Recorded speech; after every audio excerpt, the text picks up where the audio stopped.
함께 예배하는 모든 분들 가운데 이 말씀의 축복이 함께 하시기를 주님의 이름으로 축원합니다. 주님은 우리 가운데 임재해 계십니다. 예수를 우리가 믿는다는 것은 주님이 우리 가운데 임재해 계신다는 부정할 수 없는 증거입니다. 이것은 하나님이 친히 바로 증거하시는 말씀입니다.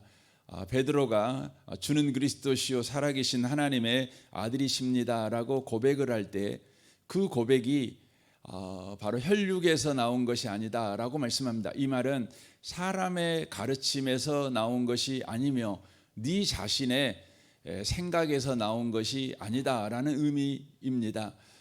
그러면서 말하죠. 하늘아버지께서 바로 알게 하셨다고 말씀을 합니다.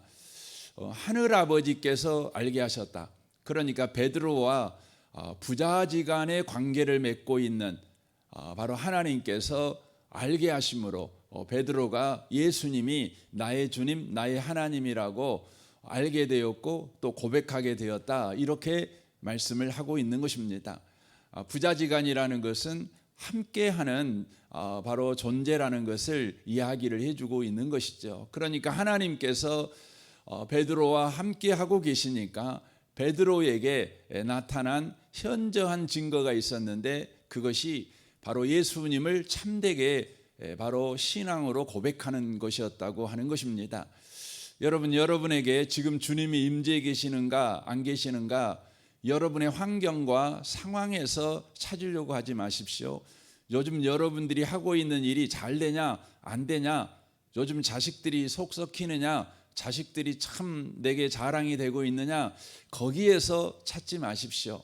여러분이 지금 신앙 고백을 바르게 하고 있는가, 거기에서 찾으셔야 된다는 것입니다. 그래서 고린도전서 12장에도 말하지 않았습니까? 우리 가운데 예수가 주님이라고 고백되는 것은 오직 성령의 역사라는 것이죠. 바로 우리 안에 주님이 임재해 계시기 때문에 바로 나타난 바로 증거, 그것은 예수가 우리의 주님이시다 이렇게 고백하는 거라고 하는 것입니다. 그러므로 저와 여러분은 이제 예수를 주님으로 고백하는 것에서 바로 내 안에 주님이 계신다, 하나님이 나와 함께하고 있다, 이것을 여러분과 제가 확증하면서 이제 저와 여러분이 어떤 인생을 살아가야 합니까? 로마서 5장 1절에서는 그렇게 말씀합니다. 이것을 우리가 이미 은혜 안에 들어와 있는 인생이라고 표현을 합니다. 그러니까 하나님이 우리 안에 들어왔다. 그 말은 하나님이 은혜의 하나님 아닙니까? 그러므로 저와 여러분은 은혜 속에 이미 들어와 있습니다. 그러므로 그 은혜를 어떻게 해야 됩니까? 누리며 살아가셔야 된다는 것이죠. 이게 중요한 것입니다. 하나님은 우리와 함께 계시는데 함께 계신 하나님과 누리지 못하면 함께 계신 하나님이 도리어 저와 여러분에게 짐스럽게 느껴질 때가 많습니다. 그래서 예수 믿는 게요, 짐이 돼요. 그래서 많은 사람들이 예수를 믿은 다음에 참 자유로운 가정생활과 직장생활 또 인간관계, 그래서 인생이 참 재미있다, 인생이 참 신바람 난다 이렇게 고백을 하지 못하고 인생을 살아갈 때 너무너무 조심조심해서 살아가요. 왼쪽으로 갈까 겁나고 오른쪽으로 갈까 겁나고 넘어질까 겁나고 실패할까 겁나고 실수할까 겁나고 또 잘못될까 겁나고 이렇게 살아갑니다. 이렇게 사는 사람을 우리는 가르쳐 율법주의적인 삶을 살아가는 사람이다 이렇게 이야기를 합니다. 그러니까 하나님이 계신다는 걸 분명하게 믿습니다. 그런데 그 하나님을 어떤 하나님으로 생각하냐면 칼을 들고 우리가 조금이라도 실수하면 우리의 목을 쳐버리시는 하나님, 심판해버리시는 하나님으로 생각하는 것입니다. 그러니까 내가 잘 사냐 못 사냐에 따라서 내 인생이 바로 판가름 나는, 내가 잘하면 복주고 못하면 저주하시는 하나님, 그 하나님이 지금 나에게 함께 계셔 이렇게 생각하는 것이죠. 그렇다면 여러분, 나와 함께 계신 하나님, 그 은혜의 하나님을 누리는 방식이 뭡니까? 예수님께서는 우리에게 그 부분을 여러 방면에서 말씀합니다. 특별히 오늘 본문 말씀에서는 이렇게 이야기를 합니다. 너희가 내 말에 거하면 참으로 내 제자가 되고 진리를 알지니 진리가 너희를 자유롭게 하리라 라고 말씀하십니다. 그러니까 예수님의 말씀이 우리 가운데 거하게 될 때 우리가 참된 제자가 된다. 그런데 그 제자가 된다는 게 뭐냐? 그것은 자유로운 인생을 살아가는 것이다. 이렇게 이야기를 하고 있습니다. 이 부분을 요한복음 15장에서는 이렇게 표현을 하고 있습니다. 8절 말씀, 7절 말씀부터 보면 15장 7절, 여러분 성경이 있으니까 한번 보시겠습니까? 너희가 내 안에 거하고 내 말이 너희 안에 거하면 무엇이든지 원하는 대로 구하라. 그리하면 이루리라. 너희가 열매를 많이 맺으면 내 아버지께서 내 영광을 받으실 것이요 너희는 내 제자가 되리라 라고 말씀하십니다. 앞에 보면 8장에서는 내 말이 너 안에 거하면 너희가 제자가 된다 이렇게 이야기를 하지 않습니까? 그리고는 진리를 알게 되었으니까 그것이 진리를 아는 것이다. 그것이 바로 자유로운 삶을 살게 한다. 이렇게 말씀을 하는데 15장에서는 뭐라고 말하냐면 똑같은 구조입니다. 내 말이 네 안에 거하면 너희가 내 제자가 된다. 그렇게 말을 합니다. 그런데 자유롭게 된다. 그 표현을 뭐라고 말하냐면 열매를 많이 맺게 된다. 이렇게 표현을 하고 있습니다. 열매를 맺게 된다. 그렇게 말씀을 하고 있다고 하는 것이죠. 그 열매가 구체적으로 무엇인지를 여러분 9절에서 이야기합니다. 15장 9절입니다. 아버지께서 나를 사랑하신 것 같이 나도 너희를 사랑하였으니 나의 사랑 안에 거하라. 내가 아버지의 계명을 지켜 그의 사랑 안에 거한 것 같이 너희도 내 계명을 지키면 내 사랑 안에 거하리라. 내가 이것을 너희에게 이르면 내 기쁨이 너희 안에 있어 너희 기쁨을 충만하게 하려 함이라 라고 말씀합니다. 그러니까 하나님의 사랑 안에 거하게 된다라고 표현을 하고 있어요. 그러니까 열매를 맺는 게 뭐냐? 그러면 하나님의 사랑 안에 거하는 삶을 우리가 살아가게 됨으로 인하여 맺는 열매를 이야기하는 것입니다. 그러니까 하나님이 우리 안에 거하셔라는 걸 믿지만 그 하나님을 누리지 못하고 짐이 될 때 우리는 어떤 삶을 삽니까? 율법을 지켜야만 된다는 그런 두려움을 가지고 예수 믿는 것이 이제 짐이 되는 것입니다. 그래서 여러분 예수 믿고 나서요, 예수 믿는다고 하면서 여러분 가정이 풍지박산난 가정이 되게 많습니다. 그냥 아내가 예수 믿는다고 한 다음부터 이 아내가 새벽기도 와가지고 얼마나 오랫동안 기도하든지 아침에 출근하는 남편에게 밥을 안 해줘요. 남편의 뭐 와이셔츠 하나 안 다려줘요. 그러는 거죠. 왜냐하면 하나님이 내 안에 계시니까 하나님을 기쁘시게 해야 돼요. 하나님을 기쁘시게 해야 돼요. 이게 기도 많이 하고 이렇게 하고 사는 거죠. 이게 겁이 나는 거예요. 조금이라도 하나님에게 밉보이면 큰일 날 것 같아요. 그러니까 가정생활을 소홀히 해요. 직장 다니는 사람들이 직장을 소홀히 해요. 기도하는 일에 더 시간 많이 써요. 여러분 기도할 때 기도해야 됩니다. 그러나 여러분 직장 생활할 때는 직장 생활 하셔야 돼요. 여러분 직장에 가서 성경 읽는 것은요, 그건 불법이에요. 성경 읽지 마세요. 여러분 직장에서는 직장일 하세요. 거기에 몰두하세요. 중요합니다. 여러분 집에 돌아와서 성경 읽으세요. 출근하기 전에 성경 읽으세요. 중요합니다. 여러분 경우에 합당하게 사셔요. 하나님이 부른 자리에서 하나님이 하라는 일 하세요. 여러분을 직장인으로 불러 여러분에게 근무 시간을 줬다면 거기에 집중하는 것입니다. 여러분에게 예배 시간 줬으면 예배 시간에는 직장 걱정하지 마세요. 여러분에게 기도 시간 줬으면 기도 시간에는요, 여러분 자식 걱정, 남편 걱정하지 마세요. 하나님하고 완전히 집중하세요. 중요한 것입니다. 그런데 여러분과 제가 예수를 믿는다고 하면서 하나님하고 누리는 삶을 못 사는 거죠. 그게 뭐냐면 하나님의 말씀이 내 안에 없는 거예요. 하나님의 말씀이 없는 거죠.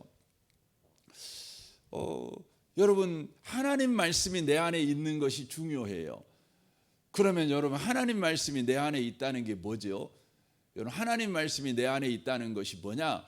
그건 뭐냐면 여러분, 예수가 나의 주님이시라는 걸 믿는 거예요.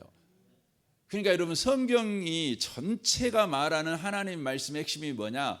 그러면 예수님이 너의 주님이셔, 너의 구원자셔, 너의 목자셔, 너의 생명이셔. 이게 성경의 전체의 바로 이야기입니다. 그러니까 여러분, 성경을 어디를 펴든지요, 성경이 말씀하는 하나님 말씀이 뭐냐면 예수가 너의 구원자야, 예수가 너의 목자야, 예수가 너의 보호자야. 이걸 이야기를 하는 거예요. 이것이 뭐냐면 예수님의 말씀이 내 안에 거하는 거예요. 이것이 뭐냐면 진리를 알지니 이 말이에요. 진리는 예수님이시잖아요. 진리는 좋은 말이 진리가 아니고 진리는 인격이에요. 바로 좋으신 하나님, 그 말씀대로 일하신 하나님, 인격이에요. 그러니까 진리를 안다는 말은 이 성경 말씀을 보시면, 성경 말씀은 강의실에서 하는 말씀이 아니에요. 성경 말씀은 우리의 삶의 모든 정황 속에서 하는 이야기예요. 이야기. 그러니까 그 전쟁터에서 전쟁 이야기, 또 왕궁에서 일어난 이야기, 가정에서 일어난 이야기, 질투하는 사람과 관계 속에서 일어난 이야기, 나를 죽이려고 달려드는 사람들과에서 일어난 이야기, 다 이야기입니다. 다 이야기입니다. 왜 이야기를 말씀하냐면 바로 하나님은 그 이야기 속에서 말씀하셔요. 그러니까 이 사건의 주인이 누구, 이 사건의 구원자가 누구냐? 예수다. 이 바로 사고의 주인, 이 사고에서 해답이 누구냐? 예수다. 이걸 말하는 거예요. 이걸 말하는 거예요. 그래서 여러분, 성경을 읽어보시면 여러분이 살고 있는 삶의 정황을 다 말해요. 다 말해요. 근데 거기서 구원자가 누구냐? 예수라는 거예요. 그래서 내 말이 네 안에 거한다. 이 말은 바로 너의 모든 사건과 사고, 또 형편과 또 조건과 상황에서 바로 예수가 구원자다. 이것이 뭐냐면 예수가 내게 한 말이 내 안에 거하는 거예요. 이게 뭐예요? 진리를 아는 거예요. 예수님은 그런 분이셔. 예수님은 10,000가지 100,000가지 문제의 유일한 답이셔. 천하인간의 구원을 얻을 만한 다른 이름을 하나님이 주신 적이 없는데 주신 유일한 이름이 바로 예수야. 예수는 가정에서도 직장에서도 암 걸린 사람에게도 감기 걸린 사람에게도 관절염 걸린 사람에게도, 또 직장을 다니는데 어떤 사람은 뭐 공장에서 일하고, 어떤 사람은 사무실에서 일하고, 어떤 사람은 과장으로 일하고, 어떤 사람은 사장으로 일하고, 어떤 사람은 또 여러 가지 형편에서 일을 하겠지요. 근데 그 모든 정황에서 구원자가 누구냐? 예수다. 이게 뭐냐면 예수님의 말씀이 내 안에 거하는 거예요. 그게 진리를 아는 거예요. 그럼 어떻게 돼? 자유하게 돼요.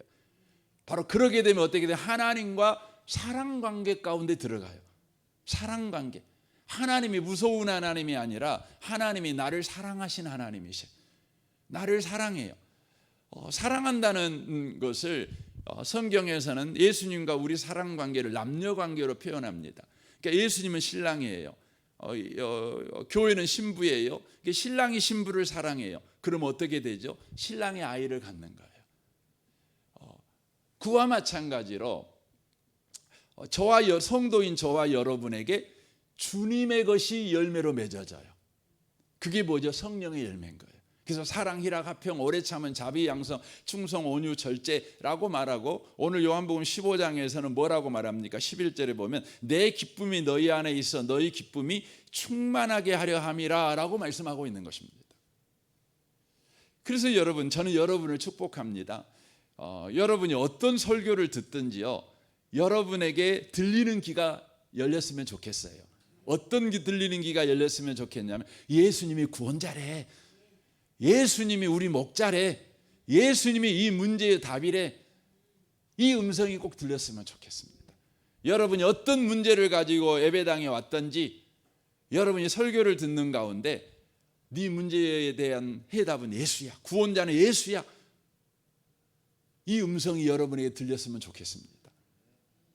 여러분이 성경을 펴서 읽습니다. 여러분이 오늘 또 성경을 읽겠죠. 뭐 어떤 분은 한 절을 읽을 수도 있고, 어떤 분은 그냥 올해 성경 내가 일독해 버릴 거야 라고 해서 뭐 하루에 막 10절씩 읽은 분도, 10장씩 읽은 분도 계시겠죠. 어쨌든 짧게 읽든지 길게 읽든지 간에 여러분이 성경을 읽을 때요, 주님의 음성이 들렸으면 좋겠습니다.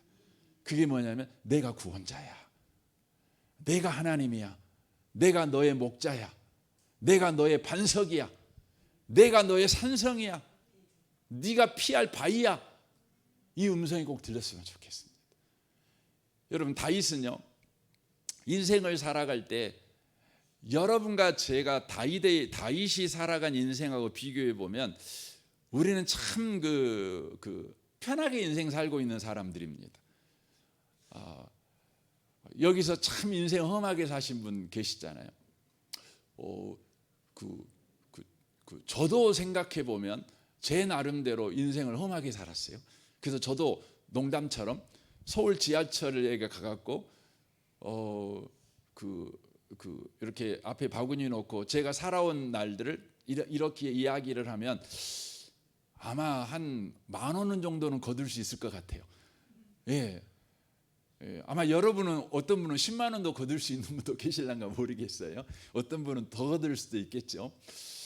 너무 짠하니까 듣고 있으면, 아이고 저 사람 내가 좀 도와줘야 되겠다, 뭐 그런 게 있을 수 있죠. 근데 다윗은 최소한 내가 볼 땐 10만 원은 받을 것 같아요. 10만 원은 저보다 한 10배 이상 어려운 인생을 산 것 같아요. 그런데 다윗은 놀라운 삶을 살게 돼요. 어떤 삶을 사냐면, 그는요, 그 광야로 도망가요. 근데 광야에서 바람이 불어요. 근데 바람이 불어오는 그 바람 소리에서 주님의 음성을 들어요.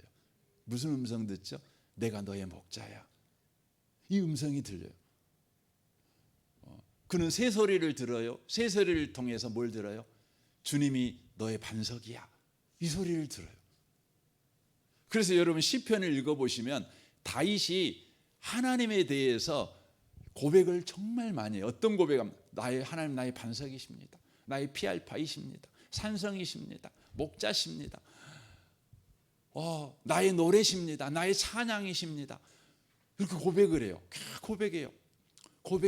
그 고백들이 다 뭐냐면, 그는 도망다니면서 자기의 상황에서 말씀하신 하나님의 음성을 들어요. 자기의 형편에서 말씀하신 하나님을 들어요. 그의 처한 그 비참한 환경에서 하나님 말씀을 들어요. 그가 블레셋에 도망가잖아요. 오직 급하면 블레셋으로 도망가게 했어요. 블레셋은 다윗의 온수입니다. 다윗 오기만 하면 다윗을 잡아 죽이려고 그렇게 여러분 골기대회를 하는 사람들이 여러분 블레셋 사람들이었습니다. 왜냐하면 다윗이 블레셋의 영웅 골리앗을 죽였거든요. 여러분, 이런 것과 똑같아요. 우리는 그 일본에서 뭐 독도는 우리 땅하고 계속 일어나면 막 그렇게 하면 우리도 막 하잖아요. 또 우리는 뭐 북한의 김일성 하면 뭡니까? 볏집으로 만들라고 하면 불태우기도 하고 막 그러지 않습니까? 근데 여러분이 뭔 일 해갖고요, 잘못해갖고 갈 데가 없어갖고 북한으로 도망간 거예요. 여러분, 북한에서 여러분과 저를 그냥 잡아 죽이려고 혈안이 돼 있는데 거기 도망간 거죠. 그러면 여러분 죽은 목숨 아닙니까? 오직 하면 여기에 있으면 도저히 안 되니까 도망간 것이 블레셋입니다. 근데 그곳에 가가지고 다윗이 살라고 뭐 해요? 미친 짓 합니다. 침을 질질 흘리며 미친 짓을 합니다. 그러니까 그냥 살려줍니다. 그리고는 그가 도망쳐 나옵니다. 나와갖고 시편을 짓습니다. 근데 그 시편의 내용이 뭡니까? 결국 하나님이 누구신가를 고백하는 거예요. 그는 그 상황에서 뭘 들은 거예요? 하나님이 누구신가를 들은 거예요. 그 상황의 구원자가 누구신가? 예수님이시라는 거예요. 하나님이시라는 거예요. 여러분, 여러분과 저에게 열리셔야 돼요. 우리는 보통 은혜 받잖아요. 이게 설교를 들으면은요, 내 마음을 이렇게 위로해 주는 설교를 우리는 좋아합니다. 그렇잖아요. 그리고 은혜 받았다 그래요. 여러분 귀한 거죠. 주님이 내 마음 아셔, 내 형편 아셔, 내 슬픔 아셔. 얼마나 감사합니까? 그러나 저와 여러분이 설교를 들을 때 마땅히 들어야 될 설교, 여러분이 설교를 들을 때 더 나아가야 될 그 깊이가 뭐냐? 어떤 설교를 들을 때요? 여러분이 예수님이 구원자라는 음성이 들리셔야 돼요. 이 음성이 들리셔야 돼요. 이게 들리셔야 되는 겁니다. 많은 분들이 은혜 받았다고 합니다. 근데 모르는 걸 알게 되었다는 거죠. 뭐 그것도 귀합니다. 그러나 우리는 하나님 음성을 들어야 돼요. 그건 예수가 나의 구원자라는 것입니다. 그래서 예수님이 계속해서 말씀해요. 내 말이 네 안에 거하면. 여러분 예수님이 이제 오늘 이번 주 주일날 설교를 좀 하고 싶습니다. 이 마태복음 2장이 그걸 이야기를 하니까요.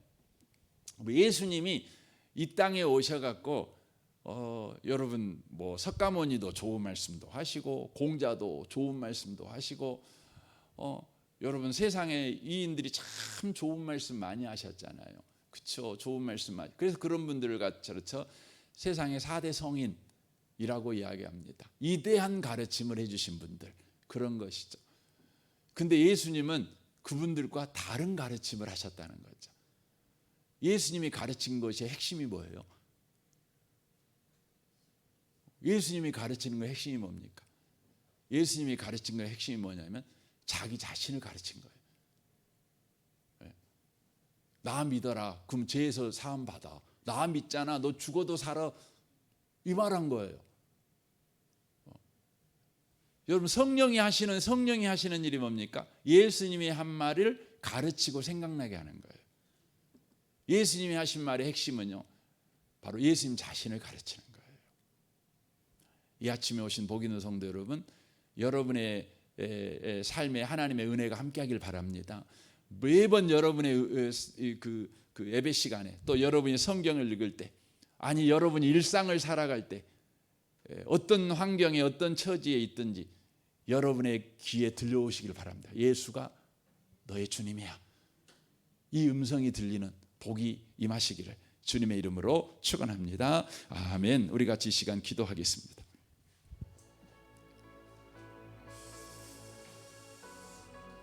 오늘 말씀을 우리 생각하면서 이 아침에 기도하기를 원합니다. 주님, 주의 음성이 들리기를 원합니다. 예수가 구원자이시다. 예수가 나의 목자이시며 예수가 나의 피할 바위이시며 나의 산성이시며 나의 노래이시며 나의 힘이시며 나의 기쁨이시며 이런 음성이 들리게 하옵소서. 다윗에게 그런 음성이 들리는 은혜가 임했듯 주여 우리에게도 그런 음성이 들리는 은혜를 허락하여 주옵소서. 그때 우리는 자유하게 될 것입니다. 그때 우리는 열매를 맺게 될 것입니다. 주님, 이 신비한 인생, 이 신바람 나는 인생을 우리가 살아가게 하시옵소서.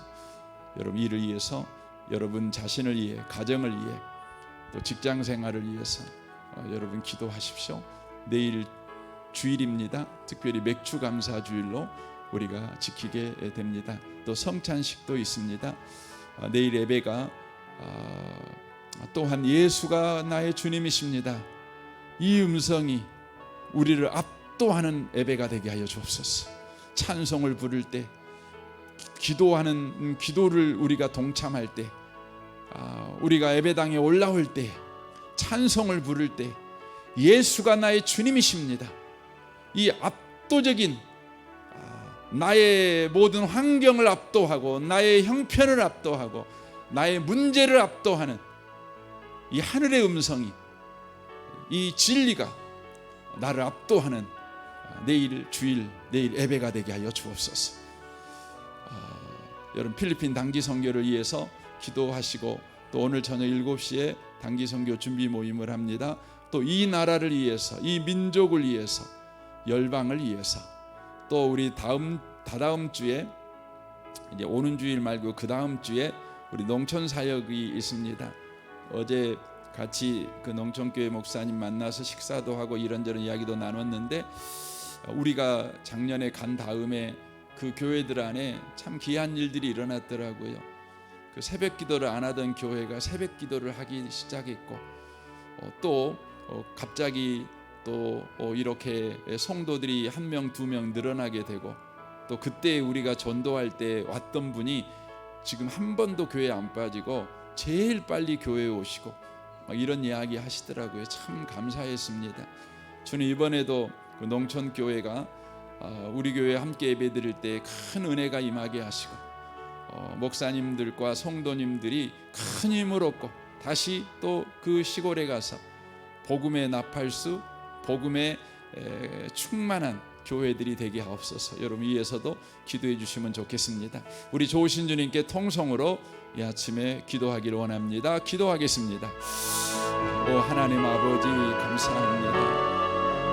오 주님